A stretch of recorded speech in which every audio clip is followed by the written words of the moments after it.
ان عمر بن الخطاب رضی اللہ تعالیٰ عنہ، حضرت جابر رضی اللہ تعالیٰ عنہ سے روایت ہے کہ حضرت عمر خطاب حضور کی خدمت میں توریت کا نسخہ لے کر آئے۔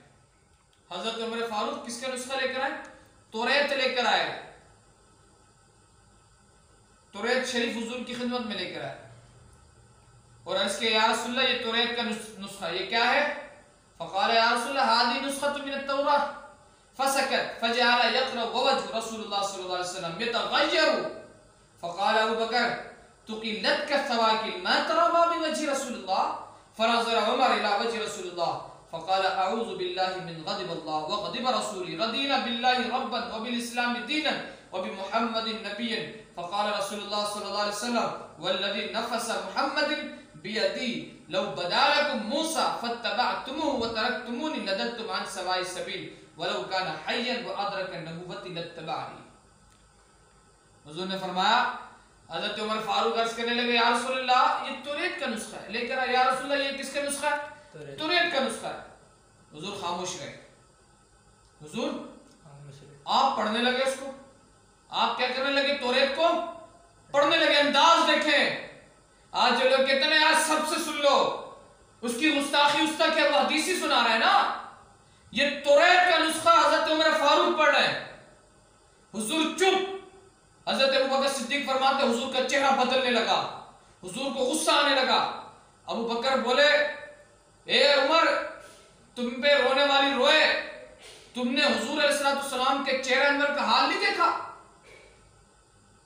تم حضور کے چہرے سے نہیں سمجھ رہے کہ حضور تم پہ غصہ فرما رہے ہیں؟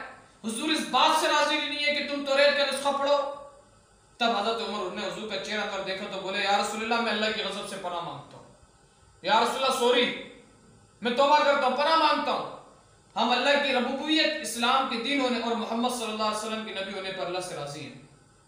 تو حضور نے فرمایا اس کی قسم جس کے قبضہ قدمت میں میری جان ہے، یعنی اللہ کی قسم، اگر حضرت موسیٰ آج ظاہر ہوتے، آج زندہ ہوتے تو تم ان کی پیروی ضرور کرو اور مجھے چھوڑ دو، تم ان کی پیروی کرو۔ حضور فرما رہے اگر آج حضرت موسیٰ زندہ ہوتے اور تم ان کی پیروی کرتے اور مجھے چھوڑ دیتے تو سیدھے راستے سے بھٹک جاتے، سیدھے راستے سے بھٹک جاتے۔ اگر موسیٰ زندہ ہوتے اور میری نبوت پاتے تو ضرور میری پیروی کرتے۔ ان کے پاس کوئی آپشن نہیں ہوتا سوائے اس بات کے کہ ان کو بھی میری پیروی کرنی تھی، وہ بھی مجھے فالو کرتے ہیں۔ تو آج اندازہ کریں آج یہ جو ہے ایرے غیرے نٹھی گرے جو ہے دوسروں کی باتیں کوٹ کرتے نظر آتے ہیں، وہ ادھر ایسا لکھا ہے ادھر ایسا لکھا ہے۔ ابے ہمیں ادھر کی باتوں کی ضرورت نہیں ہے، ہمیں اللہ اور اس کے رسول کی غلامی کی ضرورت ہے، ہمیں کسی اور کو دیکھنے کی ضرورت نہیں ہے۔ جو لوگ اس طرح کی باتیں کرتے ہیں نا یعنی ساروں سے سن لو، ادھر سے بھی حدیث لے لو ادھر سے بھی لے لو اس کی بھی سن لو، میرے بھائی صرف دین اسی سے سیکھا جائے گا جو دین والا ہے۔